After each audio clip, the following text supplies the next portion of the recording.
आज से मैं बाघा इस जंगल का राजा हूँ। शेर की पुरानी हुकूमत खत्म हो गई है। अब हर जानवर मेरे नियमों का पालन करेगा।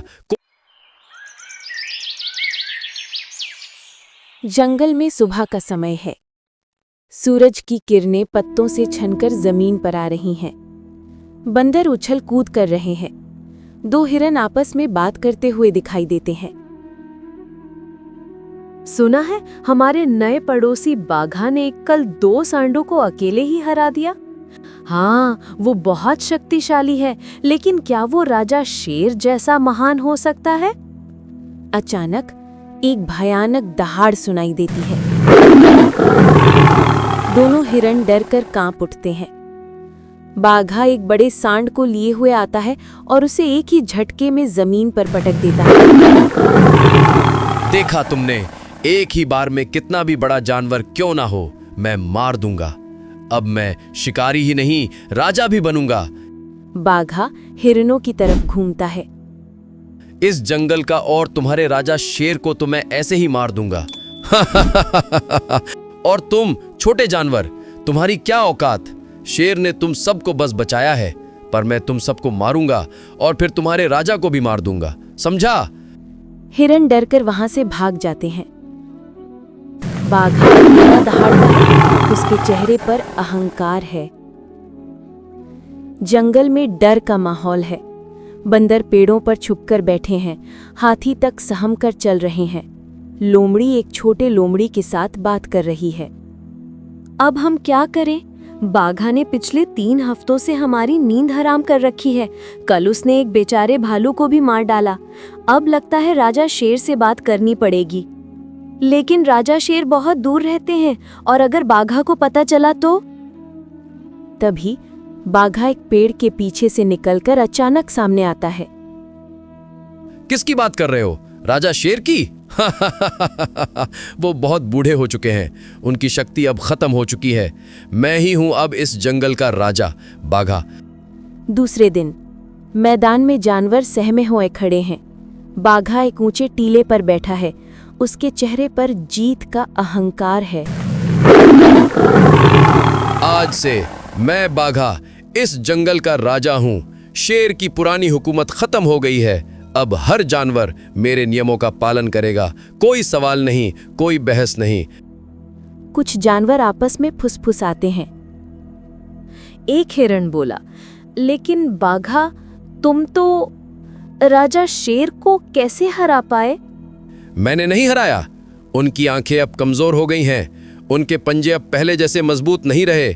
उन्होंने खुद ही मेरे सामने हार मान ली। ये मेरा भाग्य था। बाघा ने ये बात पूरे जंगल में फैला दी थी कि उसने शेर को हरा दिया है, जबकि सच्चाई ये थी कि शेर ने अपनी उम्र और कमजोरी के कारण लड़ाई से पीछे हटने का फैसला किया था। अब मेरा पहला नियम सुनो। हर जानवर हर दिन मेरे लिए खाना लाएगा। हर कोई मेरे आदेश का पालन करेगा, वरना। बाघा की दहाड़ से सभी जानवर डर जाते हैं। जंगल में अब शांति की जगह दहशत का राज है। शेर अपनी गुफा में उदास बैठा है। लोमड़ी उसके पास आती है। महाराज, आप ठीक हैं? बाघा ने तो पूरे जंगल को परेशान कर रखा है। वो अपनी जीत का ढिंडोरा पीट रहा है और कह रहा है कि आपने बुढ़ापे के कारण उससे हार मान ली। लोमड़ी, यह सच है। मेरी ताकत अब पहले जैसी नहीं रही। मैंने सोचा कि अगर मैं लड़ता तो या तो मैं जीत जाता या हार जाता, लेकिन इससे जंगल में सिर्फ और ज्यादा हिंसा फैलती। मैंने हार मान के शांति को चुना। लेकिन महाराज, जंगल के जानवर अब पहले से भी ज्यादा दुखी हैं। राजा शेर उदास होकर लोमड़ी की तरफ देखते हैं। उनकी आंखों में जंगल के लिए चिंता है।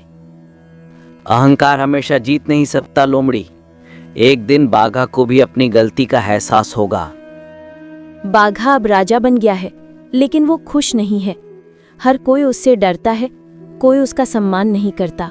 जानवर उसके लिए खाना तो लाते हैं, लेकिन कोई भी उससे दोस्ती नहीं करना चाहता। बाघा अकेला महसूस करता है। मुझे सब कुछ मिल गया है। मैं अब जंगल का राजा हूं, तो फिर मैं खुश क्यों नहीं हूं? एक बूढ़ा हाथी बाघा के पास आता है। बाघा, तुम खुश इसलिए नहीं हो क्योंकि तुमने लोगों का प्यार नहीं बल्कि उनका डर जीता है। एक राजा का काम अपने लोगों की रक्षा करना होता है, उन्हें डराना नहीं। मुझे किसी के प्यार की जरूरत नहीं है, मैं शक्तिशाली हूँ। तुम शक्तिशाली हो लेकिन राजा नहीं। शेर राजा इसलिए था क्योंकि सब उसका सम्मान करते थे। वो शक्तिशाली होने के साथ साथ दयालु भी था। हाथी की बात बाघा को अंदर तक चुभती है। उसे एहसास होता है कि वो अकेला है। एक दिन जंगल में एक भयानक सूखा पड़ता है। खाने और पानी की कमी हो जाती है। जानवर परेशान हो जाते हैं। बाघा को लगता है कि उसे इन समस्याओं से कोई मतलब नहीं है, लेकिन उसे भूख लगने लगती है। वो खाना ढूंढने जाता है लेकिन कुछ नहीं मिलता। ये क्या हो रहा है? कहाँ है मेरा खाना? तुम्हें लगता था कि तुम जंगल के राजा बन गए हो, लेकिन एक राजा को सिर्फ राज करना नहीं आता, उसे अपने लोगों की जरूरतें भी पूरी करनी पड़ती हैं। जंगल की इस परेशानी से राजा शेर ही निपट सकते हैं। बाघा को एहसास होता है कि वो सिर्फ अपनी शक्ति से जंगल नहीं चला सकता। वो अपनी भूख मिटाने के लिए शिकार करने जाता है, लेकिन वो बहुत कमजोर महसूस करता है। मैं सिर्फ एक शक्तिशाली बाघ हूँ, राजा नहीं। मैं जंगल को बचा नहीं सकता। ये बोझ मुझसे ज्यादा भारी है। बाघा को अपनी गलती का एहसास होता है। वो शेर की गुफा की तरफ भागता है ताकि वो उनसे माफी मांग सके। महाराज, मैंने गलती की। मैं सिर्फ शक्ति के दम पर राज कर रहा था। अब मुझे एहसास हो रहा है कि आपका शासन दयालुता और बुद्धि पर आधारित था। मैंने अपनी जीत का अहंकार चुना और अब मैं हार रहा हूं। हार नहीं बाघा, यह तुम्हारी सीख है।